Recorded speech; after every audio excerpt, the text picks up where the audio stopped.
بسم الله الرحمن الرحيم. الحمد لله رب العالمين، والصلاة والسلام على أشرف الأنبياء وخاتم المرسلين محمد وعلى آله وصحبه وسلم. ربنا اغفر لنا ذنوبنا وإسرافنا في أمرنا وثبت أقدامنا وانصرنا على القوم الكافرين. ربنا اغفر لنا ولإخواننا الذين سبقونا بالإيمان ولا تجعل في قلوبنا غلا للذين آمنوا ربنا إنك رؤوف رحيم آمين. برایانی بەڕێز و خۆشەویست، خۆشحاڵم کە لە حەڵقەیەکی تر لە بەرنامەی توێشەی ڕوح بە خزمەتان دەگەمەوە.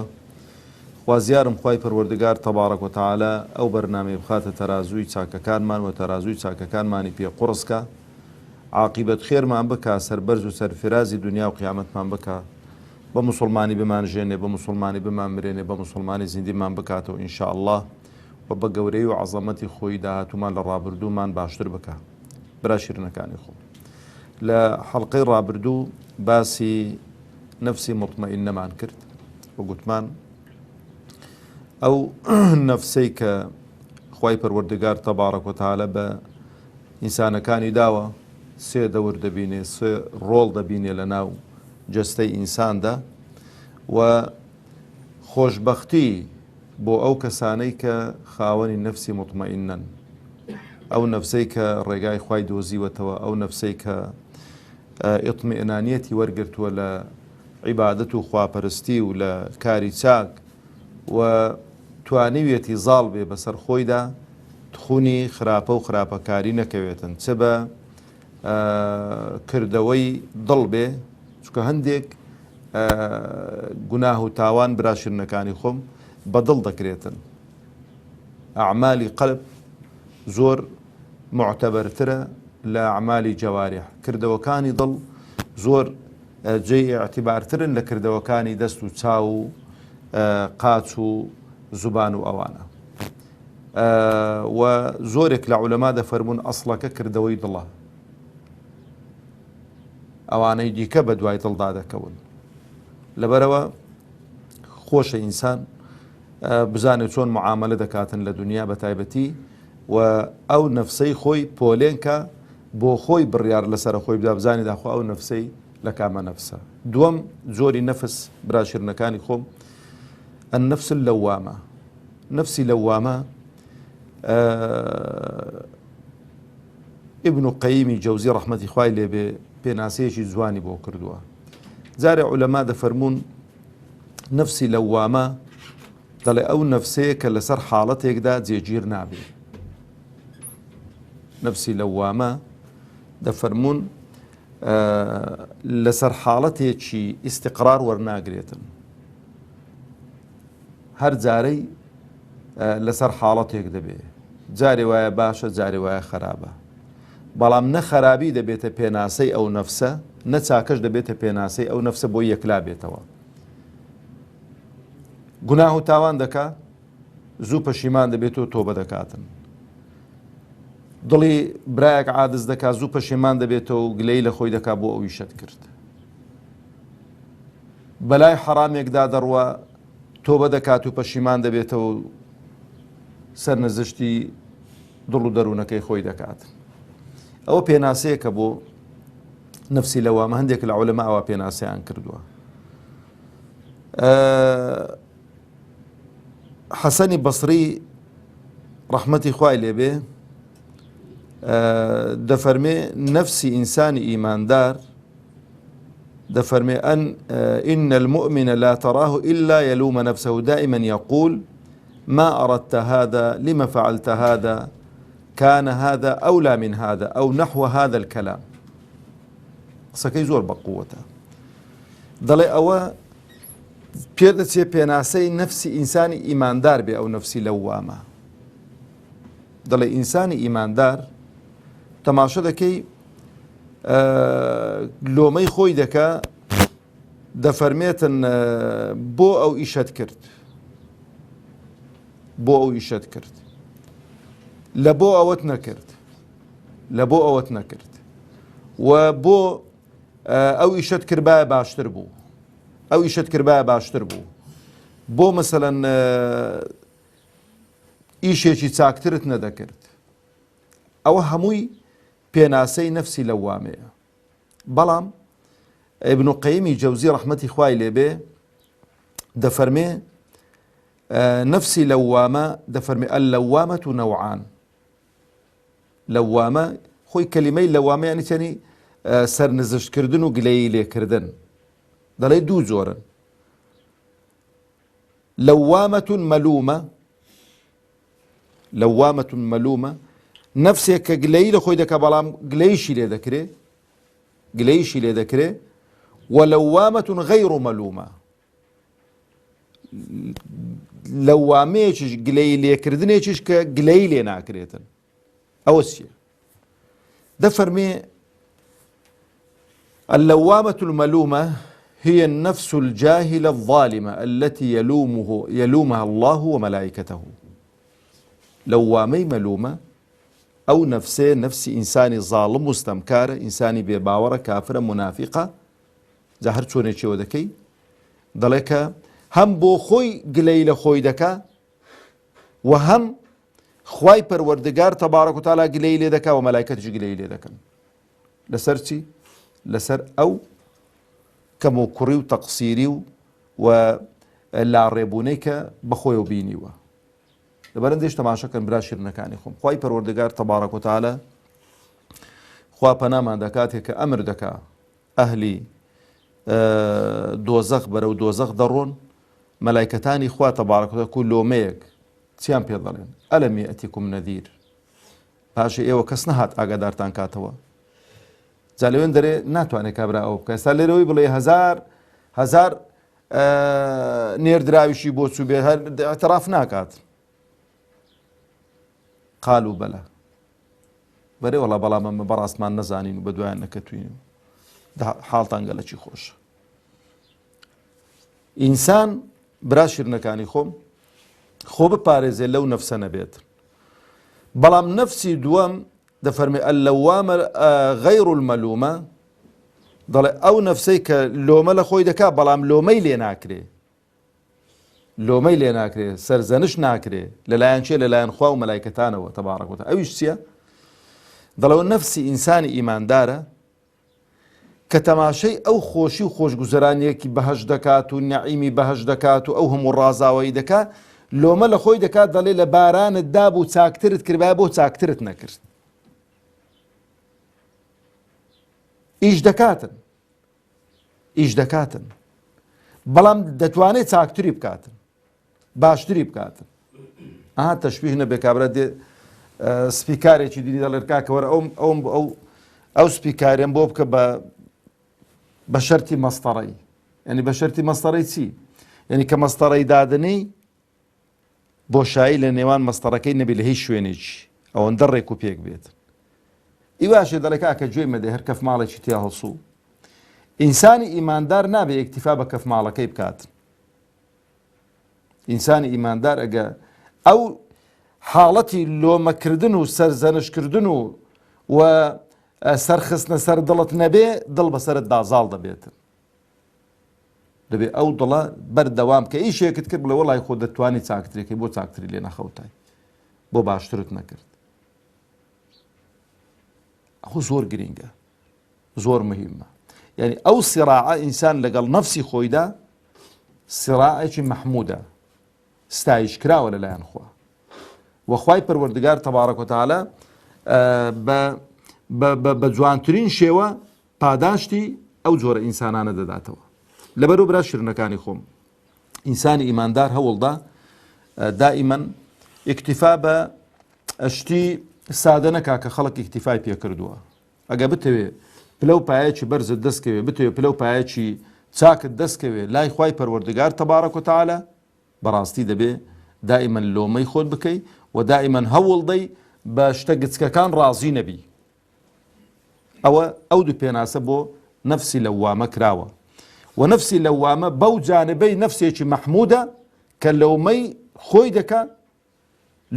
دكا لسروي كساكتري بيدكرا بو ساكتري ندكر كردويتي باشي كردو بلان باشتريشي بيدكرا او زبراشر نكاني خوم نفسي السيم نفسي الأمارة بالسوء ئەو نەفسە خوا پەناماندا هەموو لایەک طبعا هەموو ئینسانێک دوو قەرینی هەن قەرینی مەلائیکە و قەرینی جن یان بڵێ قەرینی خەیر یان قەرینی شەڕ هەر ناوێکی لێدەنەی یعنی ئەو نەفسەی کە نەفسی ئەممارە بالسوءە بەلای چاکەدا ناڕواتن دەرگەی چاکەکانی لەخۆ قفڵ داوە هەر چاکەیەک بێتە پێشی ئەو تەویلێکی خراپی بۆ دەبینیتەوە بۆ نمونە پێغەمبەری خوا عەلەیهی السەڵاتو وەسەلام دەفەرمێ کاتێک کە مەسەلەی جیهاد و مەسەلەی ڕوبەڕووبوونەوە و خۆبەختکردن لە پێناو خوا و لە پێناو دینی خوا و دیفاعکردن لە دینی خوا دەفەرمێ شەیطان دێتە سەر ڕێگات دەفەرمێ چ دەکەی منداڵت یەتیم دەبێ ژنت بێوەژن دەبێ ماڵ و ئەوکانت هەمووی تەوزیع دەکرێتن ئەو حاڵەتانە دێنە بەرپێی ئینسانی ئەوجا حاڵەتی دیکە برا شیرنەکانی خۆم کابرا لە ماڵ بەخشیندا لە زەکاتداندا بۆ زەکات دەدەی بۆ ماڵ دەبەخشی بارەقەی نیوچاوانی خۆت پەیدات کردووە بۆ کابراش ملی بەنەوە بیوران ناشێ بۆ ناچی بۆ خۆ پەیدایکە بۆ ناچی کە سابەت بکە ئەو هەموو چێ شەیطانە وای لێ دەکاتن کە ڕێگر دەبێت لە دانی زەکات لە دانی سەدەقە و خێرات بەلای نوێژ و عیبادەت داناڕوە بەلای سەدەقە داناڕوە بەلای خێر و خێرات داناڕوە بەلای هیچ چاکەیەک داناڕوە کانگای شەڕە نەفسی ئەممارە بالسوء لەبەرەوەش خوای پەروەردگار تەبارەک وتەعالە کاتێک کە باسی خێزانەکەی عەزیزی مسر دەکا چ دەفەرمێ لەسەر زاری وی دەفەرمێ وەما ئوبەرئ نەفسی ئەمن پاکانە بۆ خۆم ناکەم ئەوە کاتێککە هەموو شتێک کۆتایی پێدێت و هەموو شتێک ئاشکرا دەبێت و هەموو شتێک وچی گوتی وەکو ڕۆژی چواردە بەیان دەبێت و ڕۆژی چواردە دەدرەوشێتەوە دەفەرمێ ئین النەفسە لەئەممارەة بالسوء ئەو نەفسە گڵاوە وای لە من کرد کە تووشی ئەو گوناه و تاوانە بم و ئیتیهامی یوسف بکەم عەلەیهی السەڵاتو وەسەلام و بەناحەق یوسف بخەمە زیندان لەبەرەوەی متاوعەی شەڕ و متاوعەی فاحیشەی لەگەڵ نەکردو جا هەر کەسێک لەبەرەوەش داخلی چ دەفەرمێ ئیلا ما ڕەحیمە ڕەبی مەگەر خوا بە گەورەی و عەزەمەتی خۆی فەزڵ و بەخششی خۆیدا باراندە بێ بەسەر کەسانێک فەزڵ و بەخششی دەگەڵ کردبن زاڵی کردبن بەسەر نەفسی خۆیدا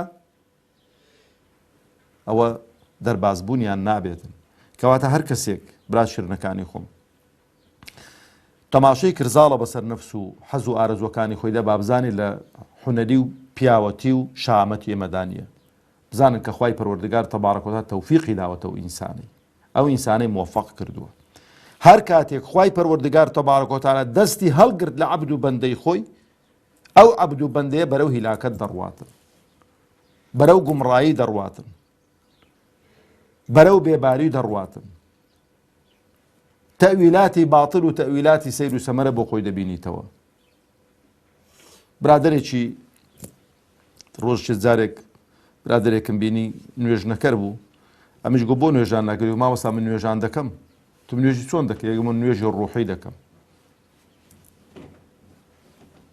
وەچ کوردەواری خۆمان گوتی سەڵاو لە ڕوحت کاکە نوێژی ڕوحی یعنی بینت تاویلی چۆن بۆ خۆ مەسەلەن کابرا دروست دەکات چۆن مەسەلەن خۆی هەڵدەخەڵەتێنیتن لەبەرەوە خوای پەروەردگار تەبارەک وتەعالە دەفەرمێ وەلەولا فەضل الله عەلەیکم وەڕەحمەته زۆر ئاەتێک ئەگەر بەخششی فەضل چییە فەضل بۆ نمونە ئەتۆ مستحەقی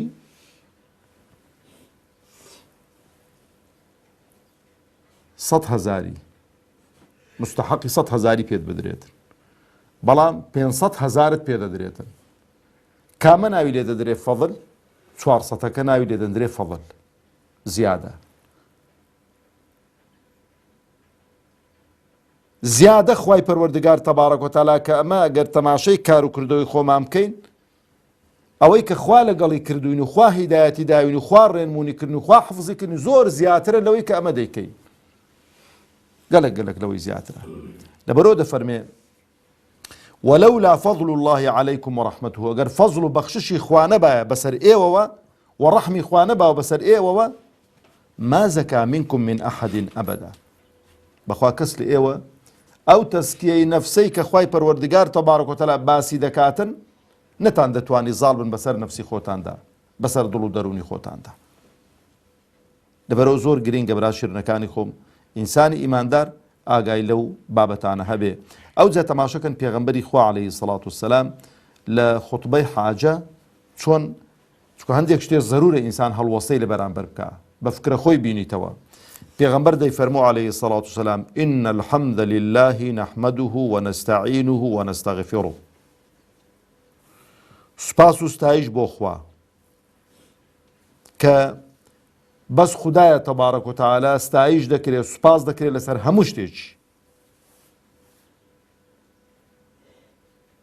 غەیری خوا تەبارەک و تەعالا لەسەر هەموو شتێکی سوپاس ناکرێت، ستایش ناکرێت، بەس خوای پەروەردگار لەسەر هەموو شتێکی سوپاس و ستایش دەکرێتن. ئین الحەمدە لله، ینی جەمیع المەحامدی، هەموو ستایشەکان بۆ خوان لایەقی خوان. نەحمەدوه، سوپاس و ستایشی دەکەین لەسەر ئەو نیعمەتانەی کە لەگەڵی کردووین، لەسەر ئەو فەزڵ و بەخششەی کە لەگەڵی کردووین، لەسەروی هەمویانەوە ئەو هیدایەتەی کە خوای پەروەردگار هیدایەتی داوین. ئەو جا وەنەستەعینه، و داوای کۆمەک لە خوا دەکەین، چکە ئینسان ئەگەر کۆمەکی خوای لەگەڵدا نەبێ، ئەگەڵ هاوکاری خوای لەگەڵدا نەبێ، ئینسان نەک لە نیوەی ڕێگا، هەر لە سەرەتای ڕێگادا ئینسان پەنسەر دەبێتن، ئینسان پەچی دەکەوێتن. ئەو جا وەنەستەغفیڕه، و داوای لێخۆشببوونیش لەخوا دەکەین. لە چی؟ چکە ئینسان لە کاتی کردەوە و عەمەلدا غەڵەت دەکات، گوناه دەکات، تاوان دەکات، مادام لەو دنیایدایە.